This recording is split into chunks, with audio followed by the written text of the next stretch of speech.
My name is Andy Stolting. I'm from Terre Haute, Indiana. Actually, I'm from about 8.5 miles northeast of Terre Haute, Indiana, in a very rural area. This is Cory Joseph Stolting. He's 17 years old, my youngest of three. He has multiple diagnoses. The latest one of the bunch is Angelman syndrome. We've had to be, my wife and I have had to be advocates for him ever since he was old enough, before he was old enough to go to school. We were advocates as far as getting him diagnosed with the cerebral palsy diagnosis. Our family doctor did not want to diagnose him as CP, even though I recognized it and my wife recognized it. Within 3 months of his birth, we recognized he was probably cerebral palsy was a diagnosis. Doctor waited until he was a year old to actually diagnose him, and then we've gone on from there. And I was in the Partners with Policymaking class of 1992 to learn how to be an advocate for him. He's medically fragile. He's fed through a GJ tube, through a J tube. He's fed on a pump. He's so medically fragile that they're trying to get us to remove him from school. He was just approved for the A&D waiver a year and a half ago after a 9-year wait.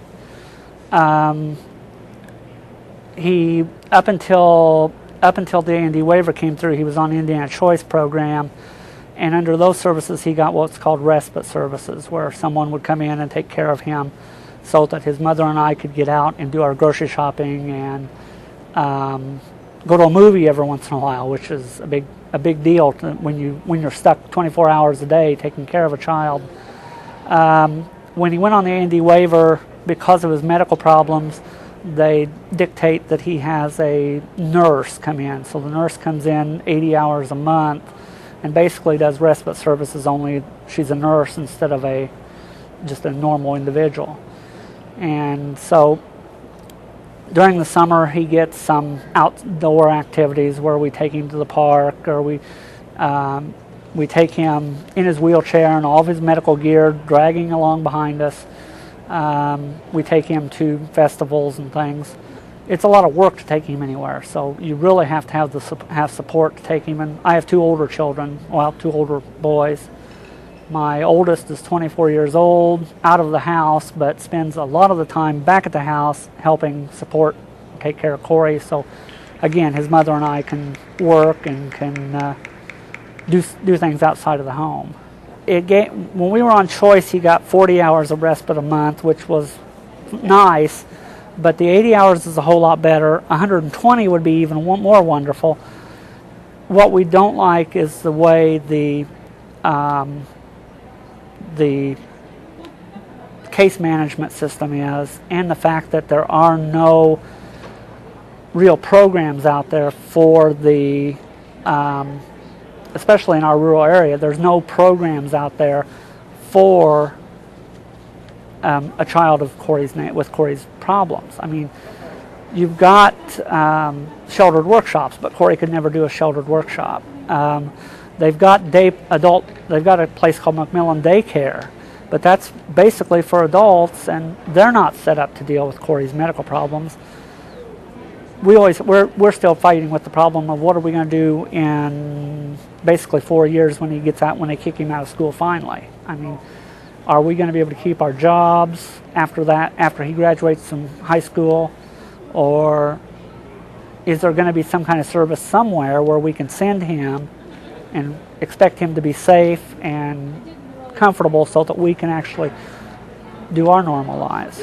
We've looked, about the only thing we can find right now is, we live on the northeast side of Vigo County, up north, about 10 miles north of the city limits of Terre Haute.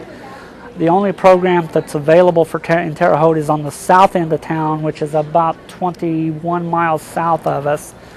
And none of the programs offer transportation, so basically once the school stops transporting him to school, we would have to find some kind of transportation, which means either one of my two sons would have to transport him to a facility, or we would have to look. The other option they've been telling us is we need to start looking for group homes.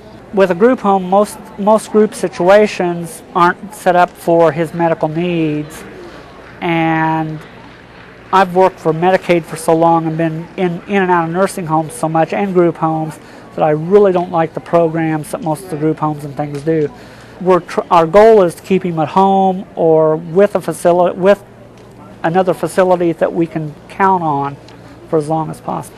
So we go back to, well, we can hire or find services of our own and possibly convince the waiver to pay for them. And if we find services or find someone to provide service like private nursing care, it's possible we can get Medicaid to pay for it or the waiver to pay for it, but they won't give us a definite that they will until they see who's there and what their credentials are and things.